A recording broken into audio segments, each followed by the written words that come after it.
Blessed and happy Sunday to all of you, my dear friends, my dear brothers and sisters, my dear good people of God, faithful followers of the Daily Gospel Reflection with Father Jack. My dear kababayan, today is May 19, 2024, and today we celebrate the solemnity of the Pentecosts. Our Gospel for today is from the beautiful and the wonderful account of the Gospel of John, chapter 20, verses 19 to 23. Pentecost commemorates the descent of the Holy Spirit like tongues of fire upon the apostles and the other followers of Jesus while they were in Jerusalem. Today marks the 50th day after Easter Sunday, and some biblical scholars says that on the day of Pentecost, it marks the official beginning of the spread of the faith. Because after the apostles received the Holy Spirit, they go everywhere and founded Christian communities and metastasized the good news about Jesus. They spread the faith. And today's first reading described the Holy Spirit as a strong, noisy wind that gives life.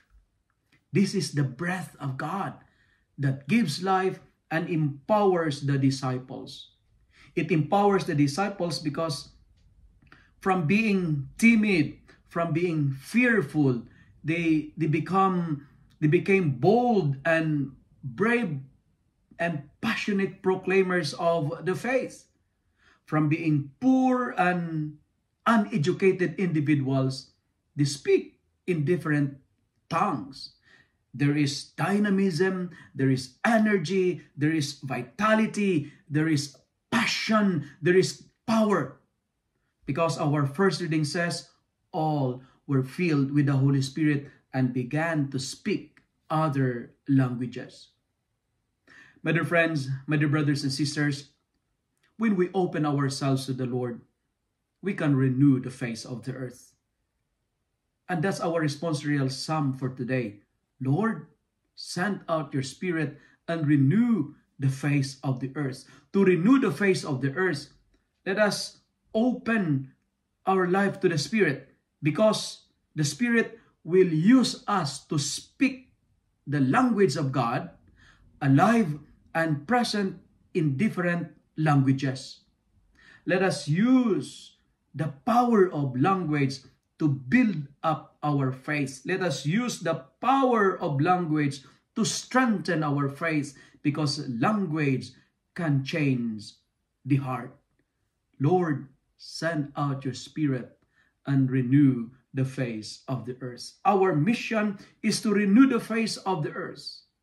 Conversion and transformation is our mission, our goal, our purpose. My dear friends, the Spirit has the power to recreate and to renew. To renew the face of the earth, our second reading is suggesting that we should and must be an agent of unity. Diversity should lead us to unity, because unity is strength and division is weakness. Unity is power and division is cowardness. As church, we don't need to be perfect. We just need to be united. As family, we don't need to be perfect. We just need to be united. Individualism is a cancer to community. Individualism is a cancer to a family. Our world needs different kind of minds to work together. Diversity should lead us to unity. Our church is not an exclusive community. The church is not only for the chosen few, but it is for all.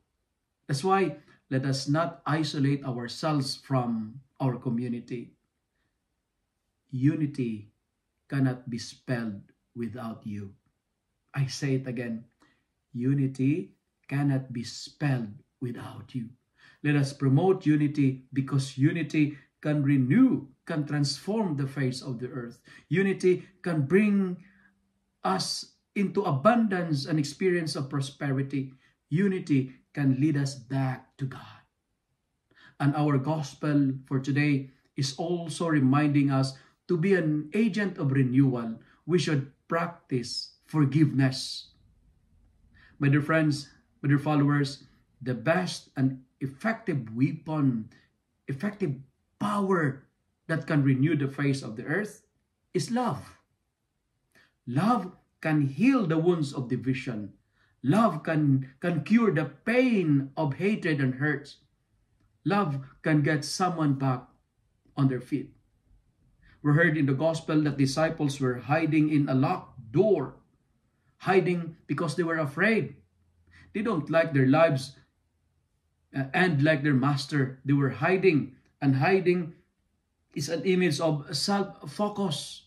But Jesus appeared to them and breathed to them the Holy Spirit. That's why from being self-focused, they became other-oriented. Jesus recreates dynamism by forgiveness of sin. And he told them, peace be with you. Why forgiveness of sins? Because sin destroys us. Sin alienates us from God.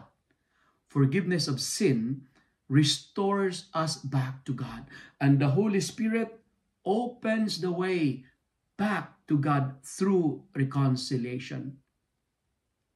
When there is forgiveness of sins, when love is offered, when there is forgiveness of sins, peace is secured, peace is assured. Friends, today, come out from your locked doors. Don't be afraid, because we are not alone. And to conclude, Pentecost offers us 3 gifts. The 3 gifts of Pentecost are the following. Number 1, it gives us peace. Come out. Do not hide anymore. Never be a slave of your weakness. Never be a slave of your sin, because Jesus is here to set us free. The first fruit of the Pentecost is peace. The second fruit is what I call power.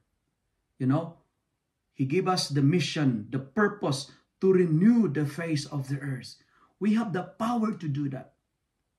God will give us the ability to speak different languages, and we have the power called love, and love will make all things beautiful. And finally, the final fruits of the Pentecost is what I call the presence of God. God assured us of the Holy Spirit, and we are not alone, because He said, I am with you always. If you love and like this reflection, kindly share it with your friends, share it with your family. Make the Word of God viral so that many will be blessed.